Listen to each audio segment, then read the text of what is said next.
Moving on, on the global front also, all is not well. This is after Israel launched a wave of airstrikes against Iran's nuclear program and ballistic missile sites today. This marks a major escalation in the standoff between the two adversaries. Agni is here to break down how this risks sparking a wider war in the Middle East and what the conflict is all about. Over to you, Agni.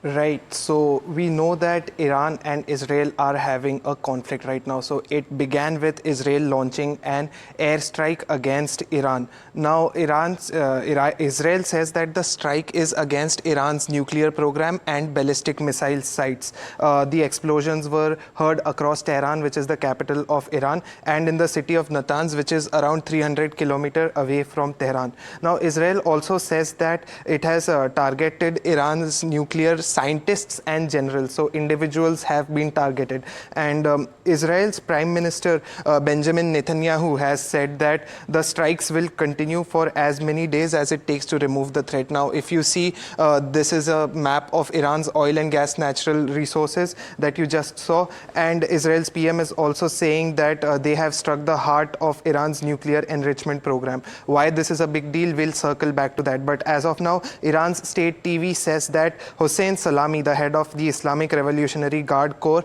was killed in the attacks by Israel. And Israeli Defense Minister has also declared a state of special emergency in the country. Now, Israel said that it anticipated retaliatory drone and missile attacks from Iran. And as of recording this video, we know that some of these strikes have happened and Israel has intercepted the attacks. And Iran says that there has been no damage to its oil refineries or storage tanks. Now, let's take a look at how the markets are reacting to this news. Brent has risen almost 10%. It has topped the psychological $75 mark. S&P contracts have fallen 2%. US 10-year yield has fallen and is expected to fall further beyond this. And gold also has risen to $3,444 an ounce. Now, this has been a conflict between Israel and Iran, but let's move on to what the US's role in this has been. So the US says that it was not involved in any of the strikes. This is what Marco Rubio has said.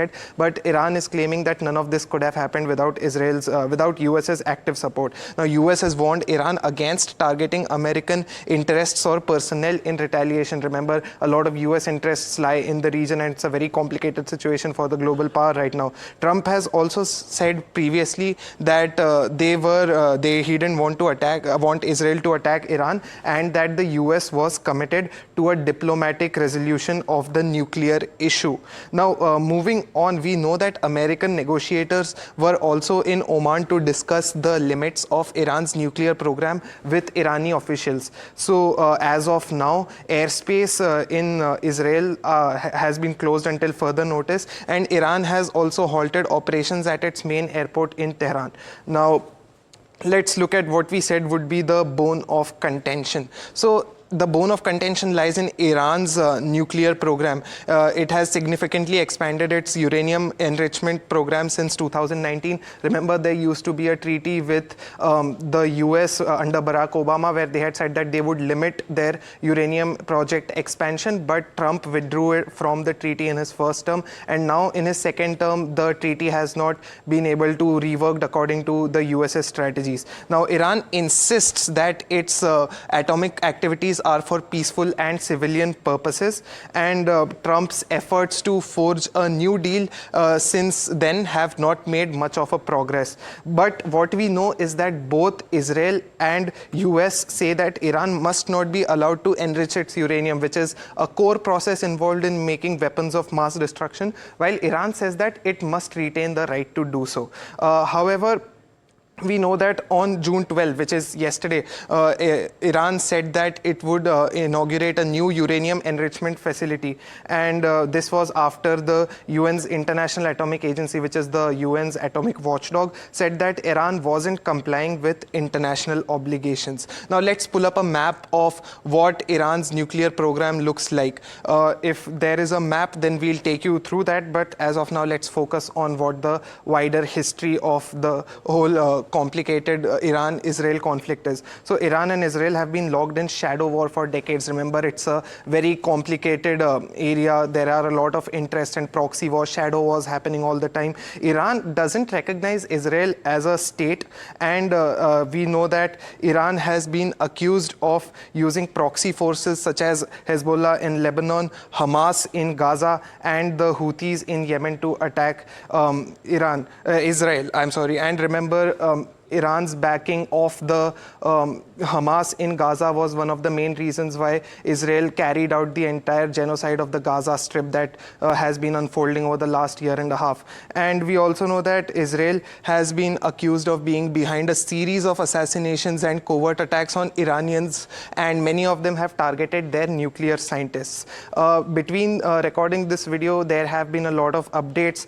We know that Qatar and Turkey have come out and said that they condemn the Israeli attack on Iran, and we know that there are also emergency protocols active, and Iran's parliament will hold an emergency meeting. Now, Israel says that Iran has also launched 100 missile drones in the last few hours, which have been intercepted. And going ahead, it has also, the Bank of Israel has said that it is prepared and ready to in areas of responsibility which falls within its purview.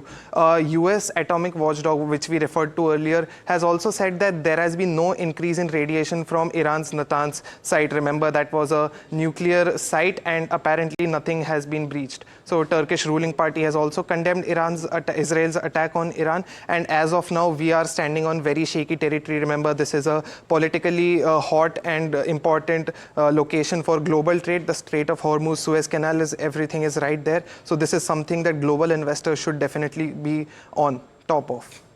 Thank you so much for that detailed breakdown, Agni, on what has been the history between Iran and Israel. So that's the overall outlook that we are seeing, why the markets are under pressure today, one of the key reasons of that. But on that